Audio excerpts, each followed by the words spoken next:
Hola, ¿cómo están? Aquí les quiero dejar esta guía más que nada de lo que es la forma de los testamentos, porque cuando nos adentramos al estudio de los testamentos es necesario conocer las formas de testar. En ese sentido, vamos a encontrar de que existen dos maneras de testar, las ordinarias y las especiales, que también la llaman extraordinarias o privilegiadas.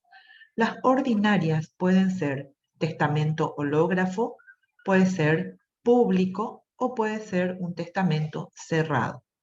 En cuanto a las extraordinarias, vamos a tener el testamento militar, el testamento marítimo y también el testamento que se emite en casos de epidemia. En casos de epidemia. Esto es lo que establece nuestra normativa.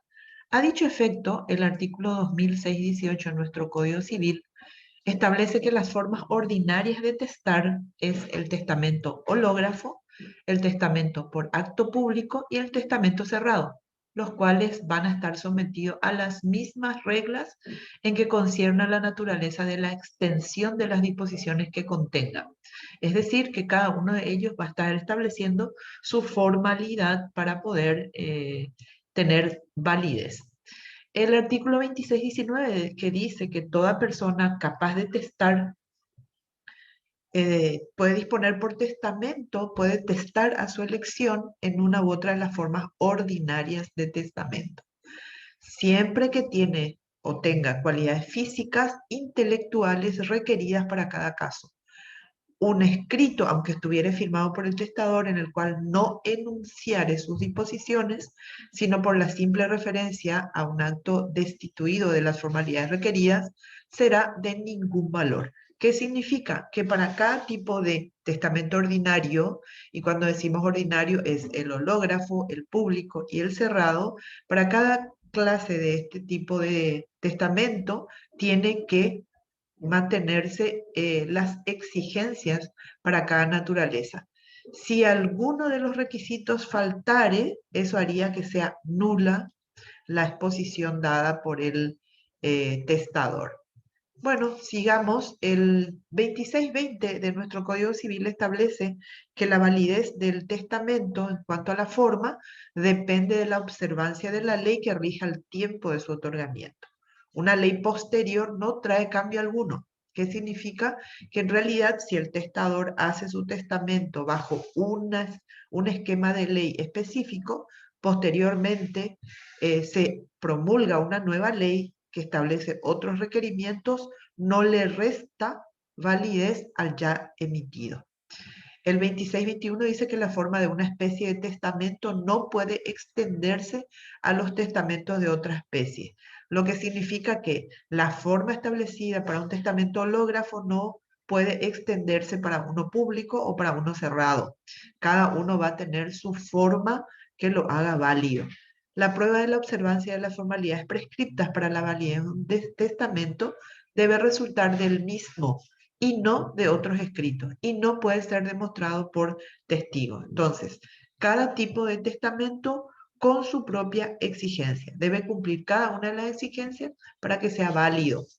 Nulidad 2622, ya repitiendo lo que venimos diciendo, cada testamento debe contener las exigencias para el tipo de testamento del cual se está refiriendo. Por supuesto, la inobservancia de una formalidad prescripta para la validez de un testamento causa nulidad de este en todo su contenido. También causa nulidad el cumplimiento irregular o incompleto de la formalidad exigida. La nulidad de alguna de las disposiciones o de la institución de heredero no invalida otras. Puede tener una invalidez en uno de los testamentos, pero no se extiende a otros.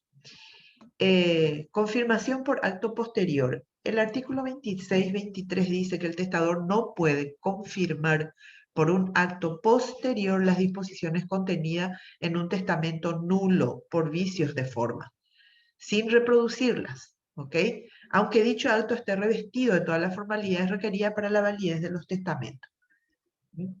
Pero el testador puede referirse a otro testamento válido por sus formas, que ha quedado sin efecto por haber caducado, ¿sí?, por incapacidad o muerte de los legatarios o los herederos instituidos. Los herederos no podrán impugnar el testamento nulo por defecto de forma si lo hubieran ejecutado con conocimiento de él. ¿Qué significa esto? Que en realidad vamos a tener casos en que el testador querría corregir algo de su testamento anterior y eso no podría ser posible, ¿sí? No se puede confirmar por un acto posterior las disposiciones de un testamento nulo por vicios de forma. Bien, el testador puede referirse a otro testamento válido. Puede referirse a otro testamento válido. Y es interesante que los herederos, vamos a suponer que un testamento con algún punto de invalidez, si se ejecutare y ninguno de los herederos estableciere, digamos, la nulidad del mismo, no van a poder impugnar posteriormente a que el mismo se haya ejecutado. O sea, puede ser que se haya ejecutado un testamento con algún punto inválido, nadie reclamó, entonces sigue vigente ese testamento. Posteriormente no podría impugnarse. Se ejecutó el testamento con alguna cláusula o algún punto inválido, posteriormente los herederos no lo pueden impugnar. Bueno, la firma. El testamento que se realiza bajo ciertas formalidades impuestas por la ley es válido mientras no sea revocado por otro. Es lo que recién estábamos hablando. Un testamento que emite hoy un testador, sí, va a estar vigente siempre y cuando posteriormente no emita otro testamento. El 2625 habla de la firma. El testamento debe ser firmado por el testador en la forma en que habitualmente lo hace. No se tendrá por firmado el testamento suscrito de otra manera o con simples iniciales. Los errores de ortografía, la omisión de letra, no vician necesariamente la firma, quedando su validez librada a la apreciación del juez, según la circunstancia. La alteración manifiesta de la firma anula el testamento. Ojo, los testamentos deben estar firmados por el testador y tiene que ser su firma habitual.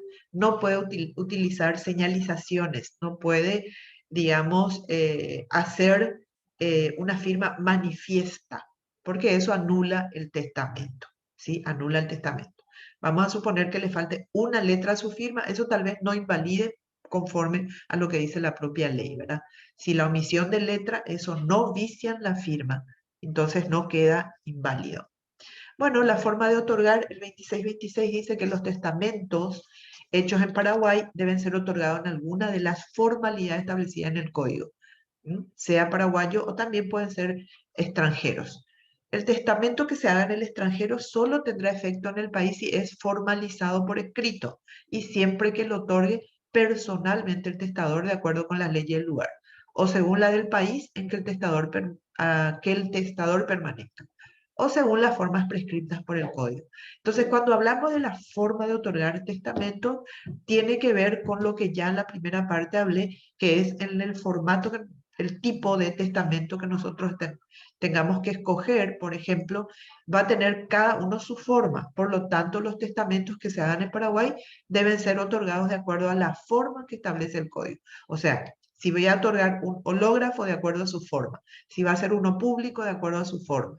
¿Tá? La forma establecida en el propio código. Bueno, el 2627 habla de que el escribano que haya autorizado el otorgamiento de un testamento o en cuyo poder obre uno de cualquier naturaleza, está obligado a comunicar al juez de primera instancia en lo civil de turno, al Ministerio Público o a las personas interesadas cuando tenga conocimiento de la muerte del testador. Nosotros vamos a ir viendo otros tipos, bueno, cada uno de estos testamentos vamos a conocer, pero existen testamentos que pueden ser depositados a un escribano público y en el caso de que esté bajo su poder, en poder del escribano, él mismo va a tener la obligación de comunicar cuando se entere de la muerte del causante, comunicar al juez de primera instancia, al Ministerio Público o a las personas interesadas. Bueno, esto nada más era referido a lo que es formas de testar. Espero les sea útil.